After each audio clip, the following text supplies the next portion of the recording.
মায়া বিষণ্ণ মনে বসে আছে বারান্দায়। দৃষ্টি তার বাড়ির মূল ফটকের দিকে চাতক পাখির ন্যায় অপেক্ষা করছে কখন সে কাঙ্ক্ষিত গাড়িটি ভেতরে প্রবেশ করবে। সন্ধ্যাবেলাতেও মায়ের মেজাজটা ছিল বেশ ফুরফুরে, বিশেষ করে বিকেলের সেই ঘুমটার জন্য।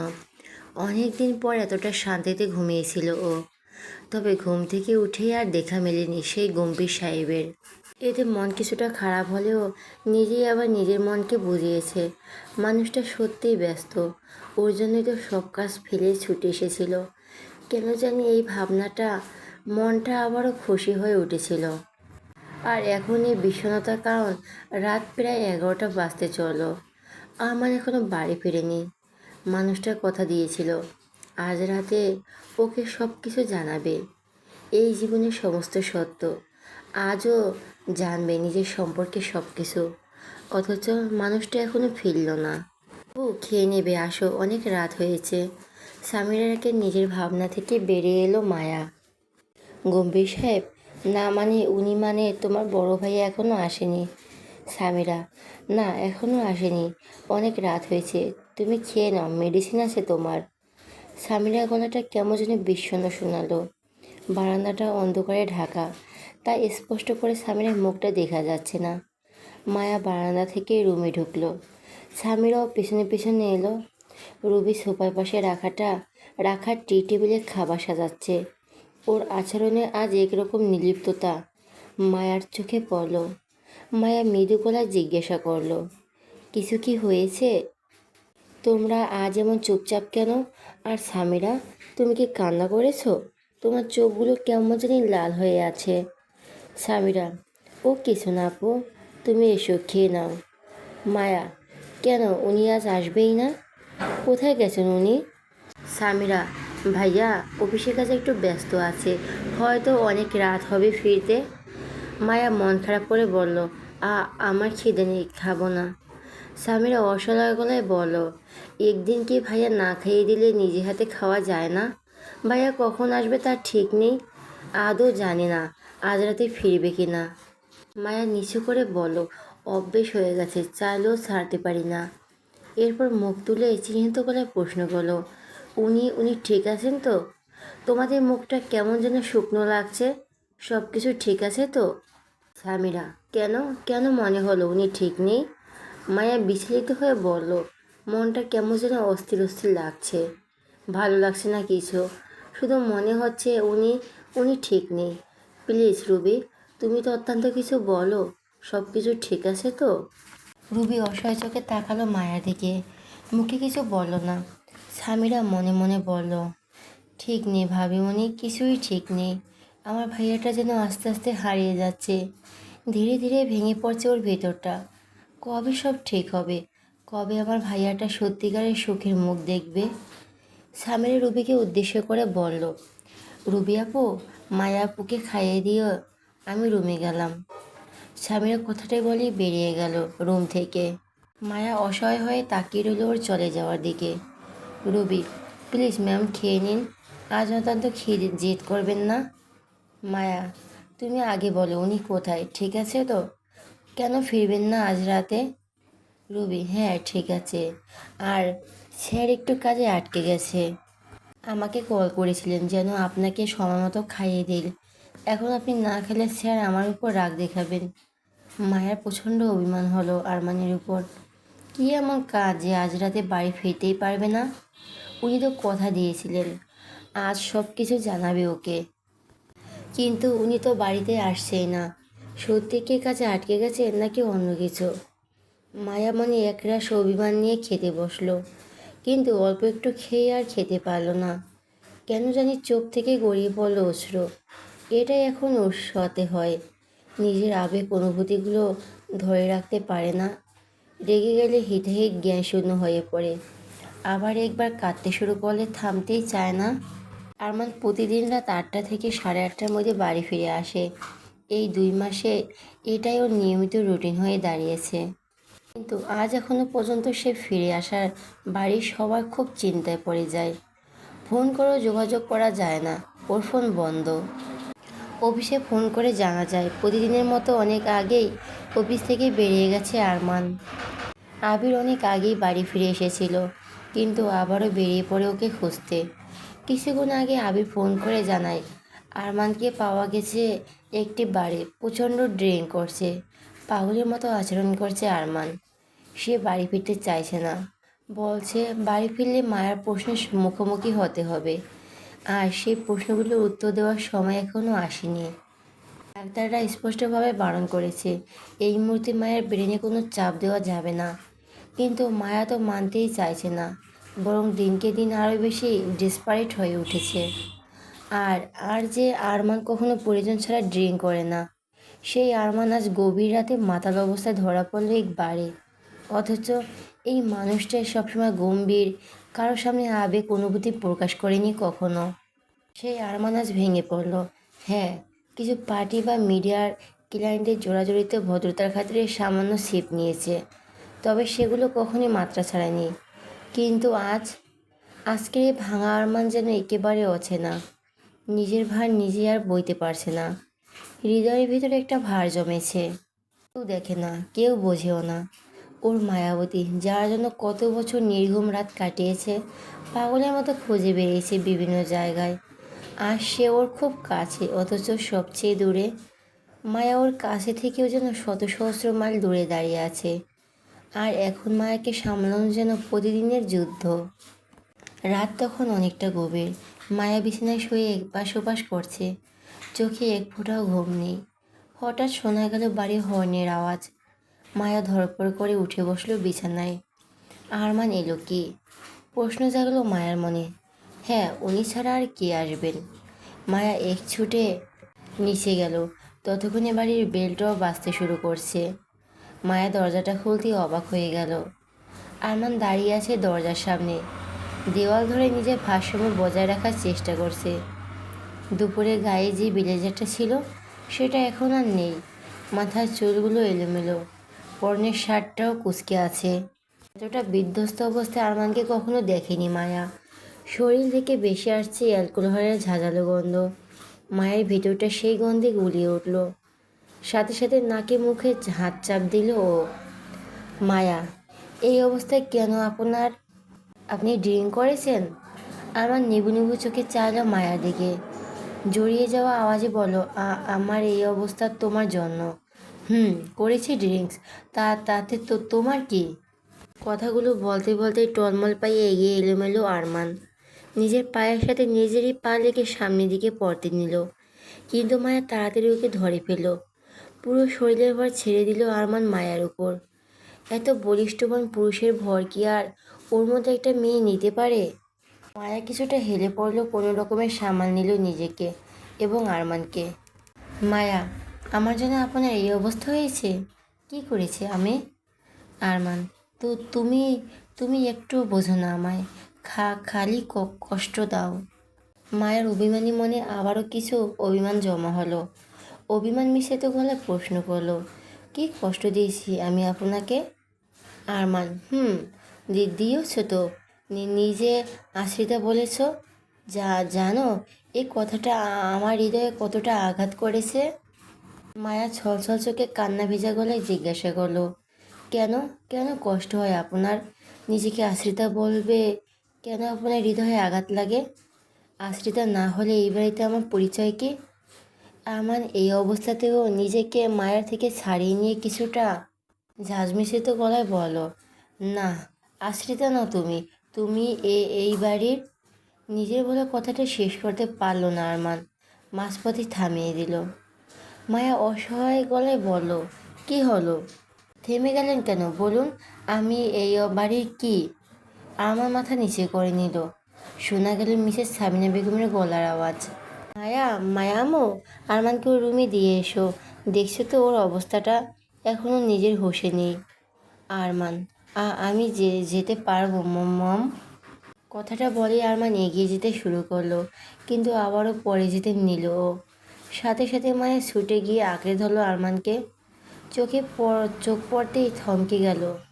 আরমানের দৃষ্টি ছিল মায়াবতীর জন্য ছুটে চলা সীমাহীন প্রেম, আর মায়ার চোখে সেই প্রেমের বিপরীত প্রতিচ্ছবি, শূন্যতা, নীরবতা আর হারিয়ে যাওয়ার ক্লান্তি। মায়া নিজের চোখ সরিয়ে নিয়ে আরমানকে এগিয়ে নিয়ে যেতে শুরু করলো। মিসেস সাবিনা বেগম নিজের চোখের পানি মসলিন শাড়ির আঁচলের কোনা দিয়ে। কখনো কল্পনাতেও ভাবেনি নিজের ছেলেকে এমন অবস্থাতে দেখতে হবে কোনো দিন। মিসেস সাবিনা বেগম রুবিকে উদ্দেশ্য করে বললেন, রুবি, আবির তো আমাদের সাথে ছিল, ও কোথায়? রুবি, আমার আসার আগে ভাবিমণি দরজা খুলেছে, হয়তো উনি আগেই নিজের রুমে চলে গেছেন। সাবিনা বেগম, আচ্ছা, দরজাটা লাগিয়ে দাও তাহলে। রুবি মাথা নাড়িয়ে সায় জানালো। মিসেস সাবিনা বেগম একটা দীর্ঘশ্বাস ছেড়ে চলে গেলেন নিজের রুমের উদ্দেশ্যে। রুবি দরজাটা লাগাতেই যাবে এমন সময় ওর পায়ের কাছে কেউ একজন হুমড়ি খেয়ে পড়ল। ভয়ে চমকে উঠে লাফিয়ে পিছিয়ে গেল ও। পুরো ড্রয়িং রুমের উজ্জ্বল লাইটগুলো বন্ধ করে মৃদু আলো জ্বালানো আছে। নিচে উপর হয়ে পড়ে থাকা ব্যক্তিটি কিছুটা চেনা চেনা লাগলো ওর। তাই ভয়ে ভয়ে ব্যক্তিটির সামনে বসলো, কাঁধ ধরে উপর হওয়া থেকে ঘোরালো। হ্যাঁ, ওর মন যা ধরতেছে ঠিক তাই। আবির নিচে সিট হয়ে শুয়ে দাঁত কেলিয়ে হাসছে।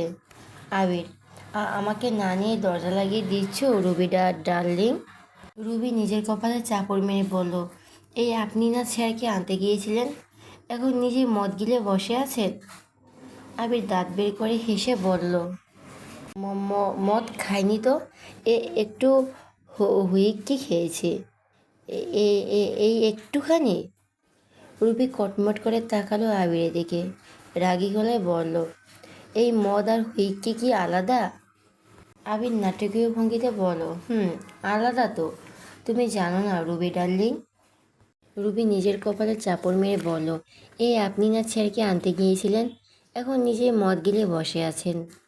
আবির দাঁত বের করে হেসে বলল, মদ খাইনি তো, এই একটু হুইস্কি খেয়েছি, এই একটুখানি। রুবি কটমট করে তাকালো আবিরের দিকে, রাগী গলায় বলল, এই মদ আর হুইস্কি কি আলাদা? আবির নাটকীয় ভঙ্গিতে বলল, আলাদা তো, তুমি জানো না রুবি ডার্লিং? রুবি, না জানি না, আর জানতেও চাই না। আর কে ডার্লিং আপনার?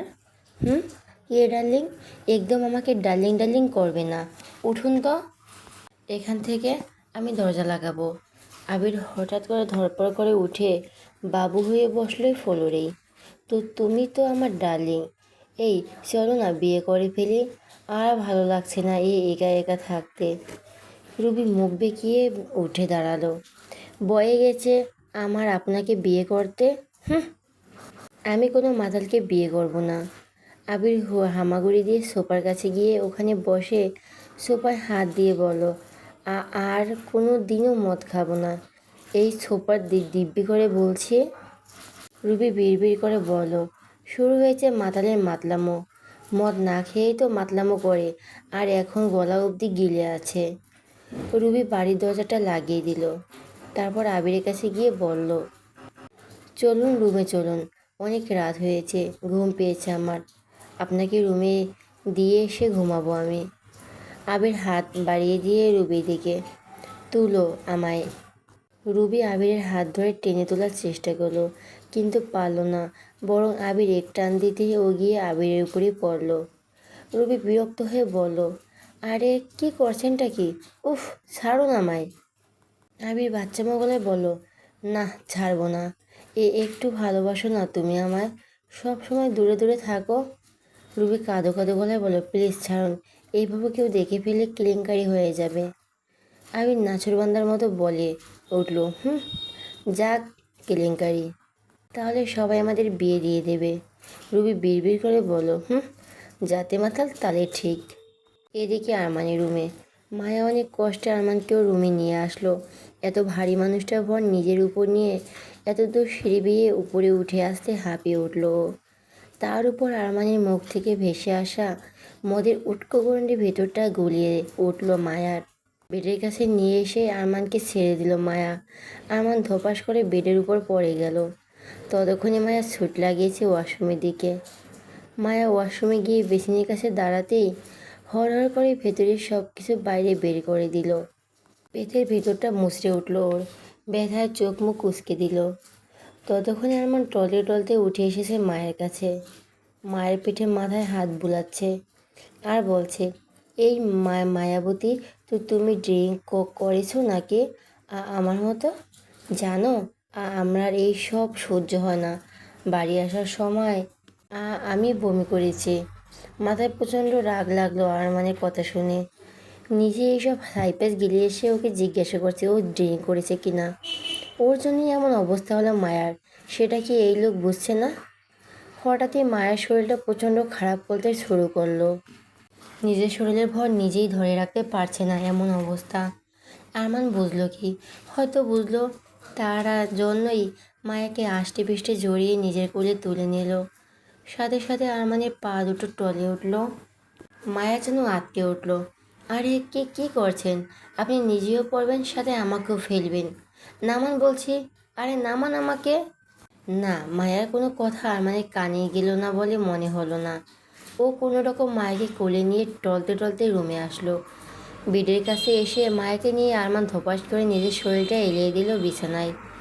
আরমান মায়াকে আষ্টে পৃষ্ঠে ধরেছিল, তাই মায়াও আরমানের শরীরের উপরই পড়ল।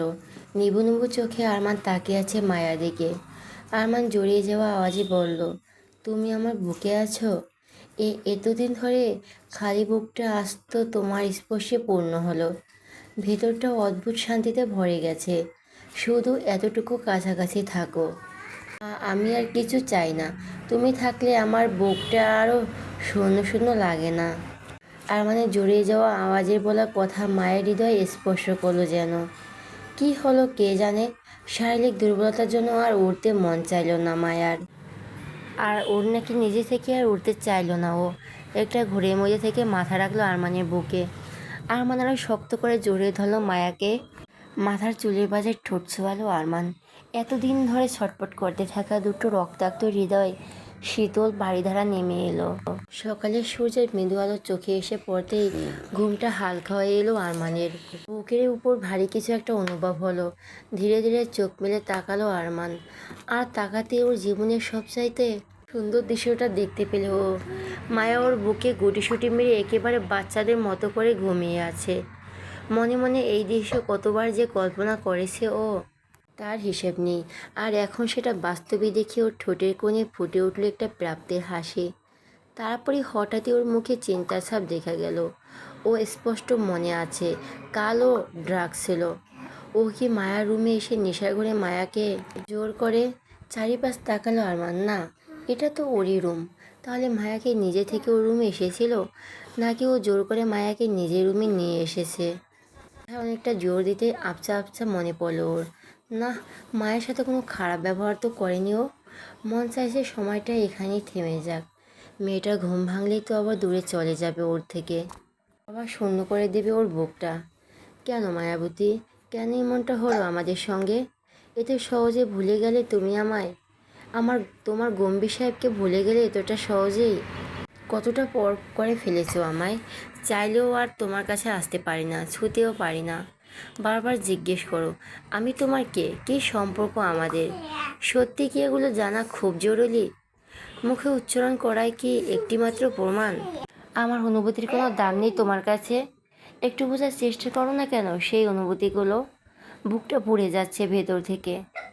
একটু একটু কি আপন করে নিতে পারো না তুমি আমায়? মায়ের মাথায় হাত বুলিয়ে দিতে দিতে অসহায় গলায় কথাগুলো বলল আরমান।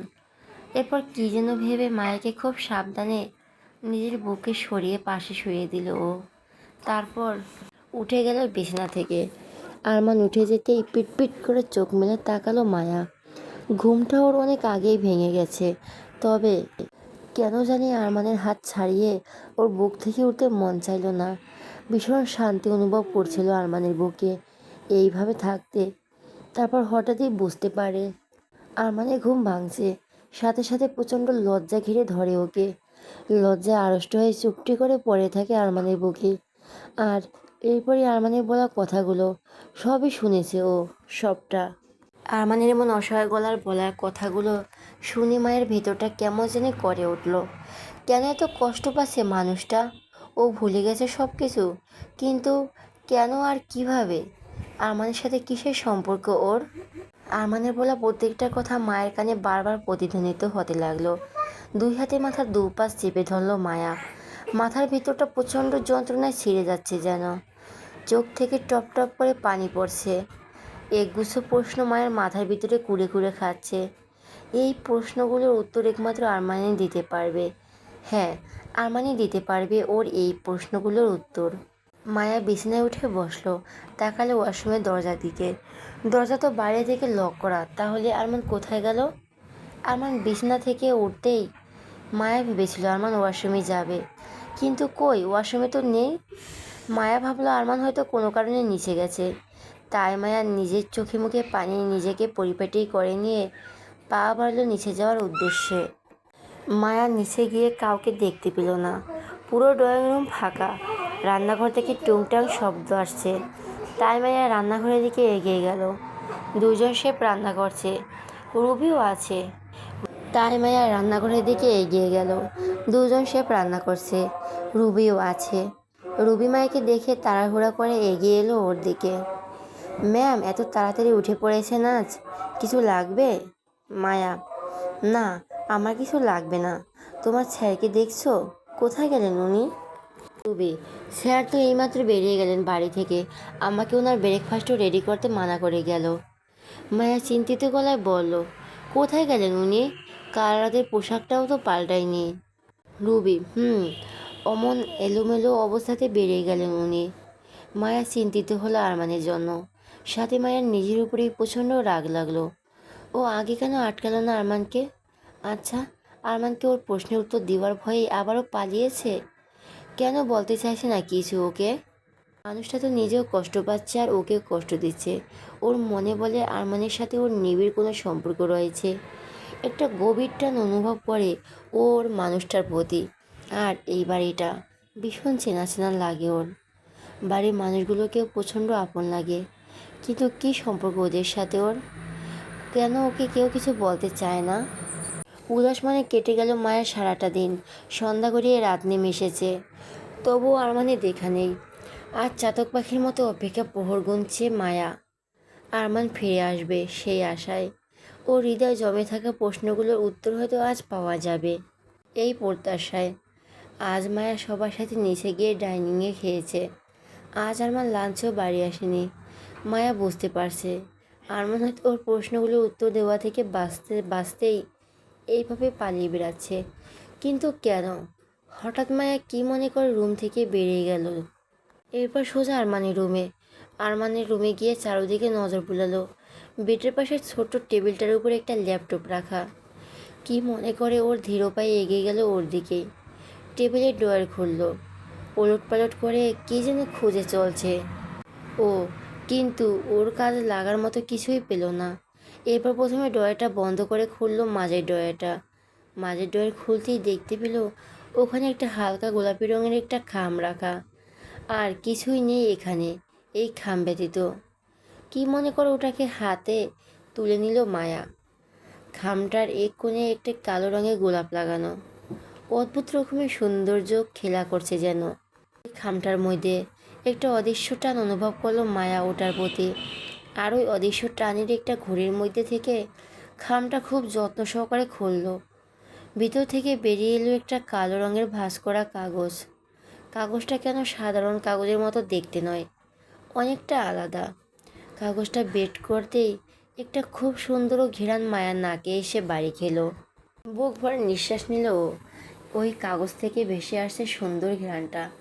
আচ্ছা, কোনো কাগজে কি এত সুন্দর ঘ্রাণ থাকে, নাকি এটাতেও কোনো পারফিউম লাগানো হয়েছে? বুঝতে পারল না মায়া। তাই কাগজটা নিয়ে নাকের কাছে নিয়ে এসে শ্বাস টানলো। বুঝলো এটাতে আলগা কোনো পারফিউম ব্যবহার করা হয়নি, বরং এই কাগজটার ঘ্রাণটাই এমন। একটা ঘড়ির মধ্যে থেকে ধীরে ধীরে কাগজটার ভাঁজ খুলল মায়া। আর খুলতেই আরও কিছুটা মুগ্ধতা গ্রাস করলো ওকে।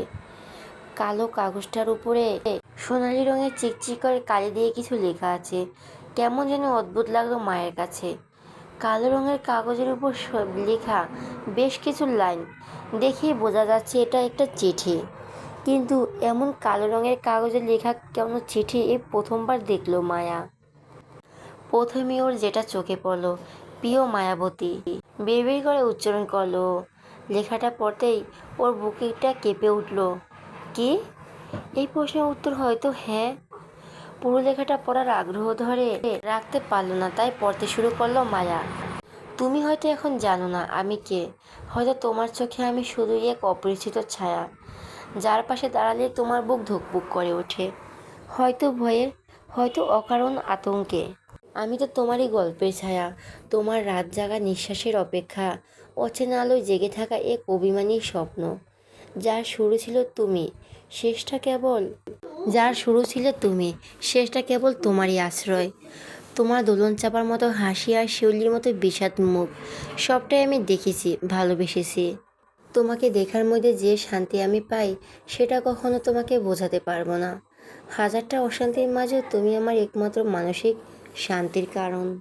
সেই পিচ্চি মায়াবতী, যাকে খুঁজতে গিয়ে জীবনের অর্ধেকটা পার হয়ে গেল, অথচ সে আমার সামনেই ছিল, আমার হালার সঙ্গিনী হয়ে। কিন্তু আমার খুব কাছাকাছি থাকা সত্ত্বেও চিনে নিতে পারিনি আমার হৃদয়ে আমার পিচ্চি মায়াবতীকে। যখন বুঝলাম তুমি সে হারানো মায়াবতী, স্মৃতির পাতায় গেঁথে থাকা একটা পবিত্র ছায়া, তখন মনে হয়েছিল হয়তো এবার তোমায় ফিরিয়ে নিতে পারবো নিজের কাছে। তখন তুমি আমার থেকে দূরে সরে গেলে, অনেকটা দূরে, এতটাই দূরে যে চোখের সামনে দেখেও ছুঁতে পারছি না। এও এক অভিশপ্ত প্রাপ্তি। এখন তোমার মনে নেই আমি, তবুও আমার মনে প্রতিটি ঘুমে শুধু তুমি আছো এক অনন্ত অপেক্ষা ভয়ে। তুমি আমাকে ভুলে গেছো, কোনো অভিযোগ নেই, তবুও মনটা তো আর পাথর নয়, তাই প্রতিদিন ভাঙে, আবার গুছিয়ে তোলার আশায় ধুলো জমে থাকা সেই স্মৃতিগুলো। তাই ভেবে নিয়েছি পুরনো সব ব্যথা, সব ভুল বোঝাবুঝি, অপূর্ণতা সব পিছনে ফেলে এবার আবার শুরু করব। একটা নতুন অধ্যায়, যেখানে কষ্টের নয়, শুধুই ভালোবাসার ছাপ থাকবে। এইবারের শুরুটা হবে নতুনভাবে, যেভাবে থাকবে না কোনো নিষ্ঠুরতা, থাকবে না কোনো তাচ্ছিল্য। আমার ভালোবাসা এবার আর ক্ষত নয়, মলম হবে। আমার ভালোবাসা এখন আর কাটা নয়, বরং নরম ছোঁয়া। এবারে ভালোবাসার শাসন নয়, শুধু নীরব সঙ্গী হওয়া। আগের ভালোবাসা ছিল দাবি, এবার শুধু দেবার। যে হাত দিয়ে একদিন ছুঁয়ে ব্যথা দিয়েছিলে, সে হাত এবার শুধু আশ্রয় হবে, ভরসার, নির্ভরতার, নিঃশব্দ স্নেহের অঙ্গীকার। যে চোখ অবহেলা করেছিল তোমার কান্না, সেই চোখ এবার তোমার প্রতিটি অভিমান পড়ে ফেলবে, তোমার ঠোঁট না কাঁপলেও। আমার নিষ্ঠুর ভালোবাসা এবার হবে আমার যত্নময় ভালোবাসা। এতে তোমার অপ্রিয় গম্ভীর সাহেব। মায়া নিজের মুখের ভাষা হারিয়ে ফেলল চিঠিতে থাকা লাইনগুলো পড়ে। প্রতিটি লাইনে যেন ফুটে উঠেছে মনের গহীনে থাকা গভীর আবেগ, নিঃশর্ত ভালোবাসা আর কিছুটা আপেক্ষ। কিন্তু কিছু দিন দীর্ঘশ্বাস, আর কোনো কিছু পেয়েও হারিয়ে ফেলার হাহাকার। আচ্ছা, এই চিঠিটা কি সত্যি ওকে উদ্দেশ্য করে লেখা? প্রশ্নটা হঠাৎই ভেসে উঠল মায়ার মনে। শেষ লাইনটার ইতি তোমার অপ্রিয় গম্ভীর সাহেব। এই সম্বোধনটা যেন অচেনা কিছু নয়, এটা তো ওই ডাকে গম্ভীর সাহেব। এই ডাকটাই তো ওর মনে এসেছিল প্রথম দিন থেকে। কারণ আরমানকেও যখন নিজের সামনে দেখেছে, তখনই দেখেছে গম্ভীর নির্লিপ্ত এক মুখ, যেন কথার চেয়ে নীরবতাই তার প্রধান ভাষা। তাই নিজের অজান্তে এই ডাকটার মনের কোণে গেঁথে গিয়েছিল। তবু প্রশ্নটা থেকেও যায়, চিঠিটা কি সত্যি ওর জন্য লেখা? চিঠির কিছু লাইন স্পর্শকাতর ও হৃদয় ছুঁয়ে গেছে, কিন্তু কিছু শব্দ, কিছু বাক্য একেবারে দুর্বোধ্য। হালাল সঙ্গিনী, না চিনতে পারা, অভিশপ্ত প্রাপ্তি, এই শব্দগুলোর মানে কি? ওর সঙ্গে এই লোকটার সম্পর্কটাই বা কী? কেন এত কষ্টে ভেঙে পড়েছে আরমান? এত যন্ত্রণা, এত না বলা কথা, সব কিসের ইঙ্গিত দিচ্ছে? মায়া তো উত্তর খুঁজতে এসেছিল এই ঘরে, কিন্তু উত্তর তো দূরে থাক, বরং নতুন করে কিছু প্রশ্ন তার ভেতরে জমা হতে লাগলো। মাথার ভেতর যেন গোলক ধাঁধা, যেটা খুলে যাওয়ার বদলে আরও জট পাকিয়ে যাচ্ছে। দুই হাত দিয়ে মাথা চেপে ধরল মায়া, অসহায়ত্ব চারদিক থেকে তাকে গিলাস করে নিচ্ছে। সব কিছু আবছা, দিশেহীন, নিজেকে কেমন যেন পাগল পাগল লাগছে ওর। এরপর কী যেন ভেবে ধীরে চিঠিটা পাশে রেখে মায়া চোখ মেলে তাকালো টেবিলের উপরের দিকে। আরমানের ল্যাপটপটা পড়ে আছে সেখানে। মায়ার মনে হলো নীরব, তবুও যেন তার মাঝে লুকিয়ে আছে বহু অজানা প্রশ্নের উত্তর। নির্বাক পায়ে এগিয়ে গিয়ে ল্যাপটপটা হাতে তুলে আনলো মায়া। বিছানায় বসে কিছুটা দ্বিধা আর কৌতূহলে চাপা নিঃশ্বাস ফেলে আলতো হাতে ওপেন করলো। এরপর চাপ দিল পাওয়ার বাটনে। ল্যাপটপের স্ক্রিনে ফুটে উঠল পাসওয়ার্ডের চাওয়ার বার্তা। প্রথমে টাইপ করলো আরমান, না ভুল। পুনরায় চেষ্টা, আরমান শাওরিয়ার। তাতেও কিছু হলো না। একবার দুবার তিনবার একে একে চেষ্টা করে কিছুতেই খুলছে না। শেষবারে একটা সুযোগ বাকি, আর একবার যদি ভুল হয় ল্যাপটপ পুরোপুরি লক হয়ে যাবে। মায়া হতাশায় মাথা চেপে ধরল। কি হতে পারে পাসওয়ার্ড? আরমান এমন কী শব্দ লিখেছে যা সবার থেকে লুকিয়ে রাখে? হঠাৎই মাথা তুলল ও। চোখে এক ঝলক কিছু একটা ভেসে উঠল। পাসওয়ার্ড যদি এমন কিছু হয় যা কেবল ওর হৃদয়ে খুব গহীনে থাকে। ধীরে কাঁপা কাঁপা হাতে টাইপ করলো, মায়াবতী। এক মুহূর্তে স্তব্ধতা। তারপরে ল্যাপটপটা কি লগ ইন হয়ে গেল। হোম স্ক্রিনে পৌঁছে গেল মায়া। হ্যাঁ, খুলেছে। কিন্তু হঠাৎই ল্যাপটপের স্ক্রিনে ওয়েলপেপারে থাকা ছবিটা দেখে থমকে গেল মায়ের হৃদয়। পুরো শরীর দিয়ে একটি শীতল স্রোত বয়ে গেল। অবাকের শেষ পর্যায়ে পৌঁছে গেল ও। স্ক্রিন জুড়ে ভেসে উঠেছে এক ছবি। বিয়ের সাজে সজ্জিত এক দম্পতি পাশাপাশি বসে আছে। মেয়েটি পরনে লাল রঙের বেনারসি, তাতে গোল্ডেনের কাজ করা, গায়ে স্বর্ণের অলংকার, মাথায় সুন্দর কাজের গোল্ডেন ওড়না, মুখে হালকা মেকআপের ছোঁয়া, চোখে লাজুক দৃষ্টি, মুখে মিষ্টি হাসি। আর তার ঠিক পাশে বসে আছে লোকটি, আরমান। শিয়ারনেতে গম্ভীর মুখে, ঠোঁটে অস্পষ্ট একটি বিরক্তির রেখা। চমকে উঠল মায়া। চোখে ফুটে উঠল একরাশ বিস্ময়। ভুরু কুঁচকে উঠল। এই মেয়েটা, এটা তো আমি, আমার বিয়ে। আর আরমান। জানা অজানা এক ঝড় বইতে লাগলো তার বুকের ভেতর। চোখ আটকে গেল ছবির লাল বেনারসি পরা সেই মেয়েটির মুখে। নিজেকেই যেন অপরিচিত মনে হতে লাগলো। মায়ের গলা শুকিয়ে কাঠ, ঠোঁট কাঁপছে। সে কাঁপা কাঁপা ঠোঁট দিয়ে উচ্চারণ করলো একটাই বাক্য, আমার কাছে কি লুকাচ্ছে সবাই? কিছুতেই থামাতে পারছে না নিজের ভেতরে সেই তোলপাড়। কি হচ্ছে ওর সঙ্গে? কেন এবার ওর এমন লাগছে? আর কি করলে পুরোটা সত্যি জানতে পারবে ও? যা বারবার ঘুরপাক খাচ্ছে ওর মাথায়।